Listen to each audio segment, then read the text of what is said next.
What's so hard about the first sentence is that you're stuck with it.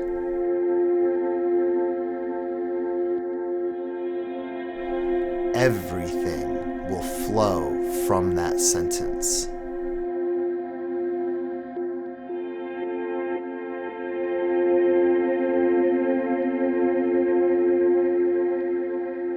And by the time you've laid down the first two sentences, all your options are gone.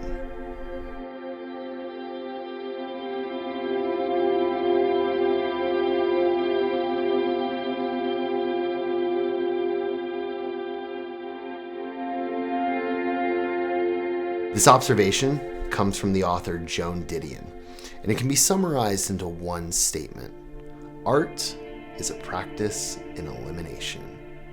When you approach any creative endeavor, the possibilities of what that creation will manifest itself as are endless. But when you make that first practical application of art, you are slowly and surely eliminating the possibilities of what it could become.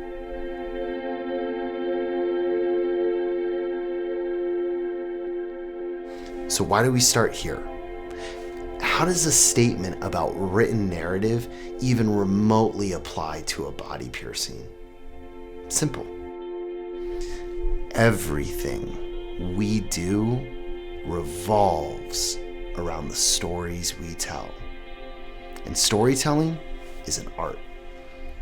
And each and every body piercing is a story.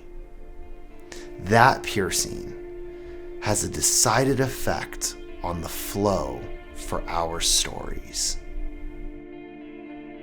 I mean, think about it. This happens all the time.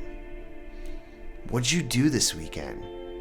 Oh, me and my sister, we were having lunch, and there was this place across the street that does body piercings, and I've always wanted my tragus pierced, so we went in. That first day back at school, check out what my dad let me do. I just got my lip pierced like so-and-so from that one really popular band. Or maybe, Grandma, do you like the sparkles in my ear? My ears are pierced just like Mom. My mom, I love her to death. I was visiting her and my dad in Oregon a couple months before we were supposed to open our new Portland location. And one night she was telling me how excited her coworkers were that we were opening, and they all hoped I could come back and visit and do some piercings for them. And then my mom, this gentle, unassuming, go to church every Sunday woman who's only ever had her ears pierced, leans in and says, "And I want you to pierce my nose." Because then, when her and the coworkers are standing around the water cooler talking about their new piercings, she can say, "And my son did this." Everything we do revolves around the stories we tell. Lauren comes into the studio one afternoon, walks up to the counter and says, "I'm here to get my septum pierced, and I want that pretty gold ring." And Lauren had spent 3 months saving her money just so she could get her septum pierced with that piece of jewelry. And the reason that Lauren knew about that piece is because months before that, she got her ear pierced at Iris. And the reason that Lauren was getting her ear pierced was because her good friend Annie was getting her ear pierced. And Annie had said, "Lauren, you need to come see Iris. You need to come meet my new friends. Let's go get bestie piercings."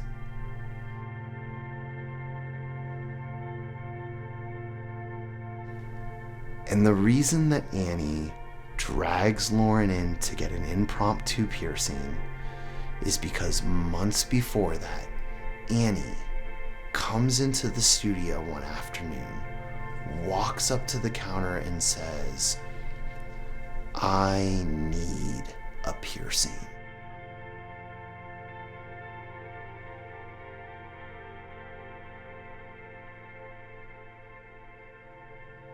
I take Annie back to one of our piercing rooms. I'm channeling my best piercer personality. I'm gonna do this dope double cartilage piercing. Then this girl's gonna get to pick out some banging jewelry. Then I'll take a dope photo and I'll post it on my Instagram. And the piercing world will collectively recognize me for the god of piercing that I am. And in the midst of this daydream of piercer glory, out of just polite conversation, "Hey Annie, are you having a good week?" And Annie looks at my reflection in the mirror and says, "Honestly, it's been really bad." And this is one of the few moments where I've been granted the clarity to realize the story is changing. Annie and I spend some time talking about how maybe we can make this experience something that makes her week a little better. And she says, this all sounds awesome, but I gotta go. I'm supposed to meet a friend for coffee. I'll come back later. And she leaves. But an hour later, Annie comes back. And this time, she has a notebook with her. And in this notebook is a Ziploc bag with dried and wilted flowers. The same flowers that her mother bought 3 weeks earlier on the day she committed suicide.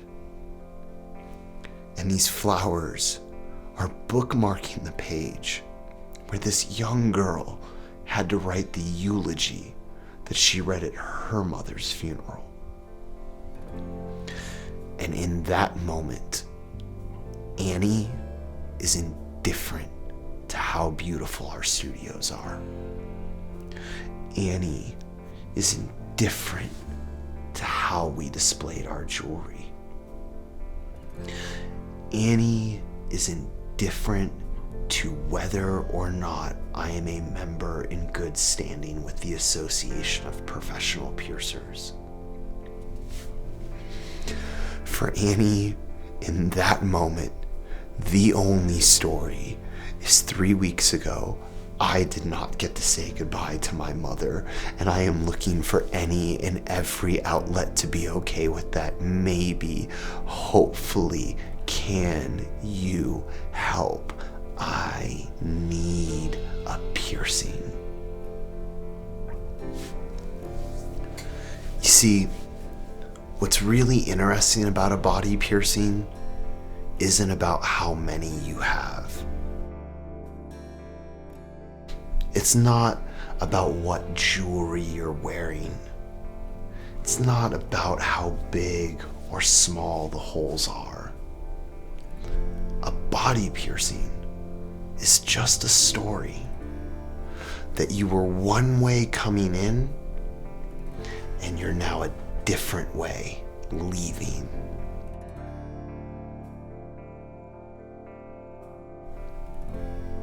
And when you leave, you realize you didn't overcome the fear. You didn't overcome the pain. But you're leaving with a physical, tangible reminder that you did live through it. And this raises an observation.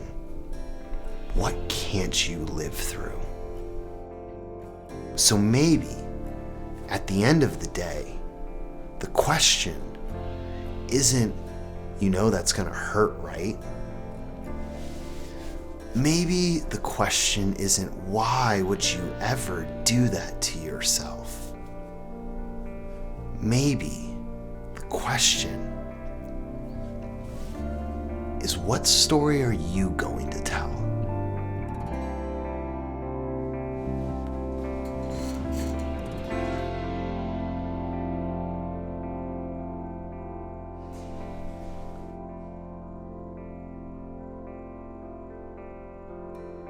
All right, homeboy. Let me get a nice big deep breath in.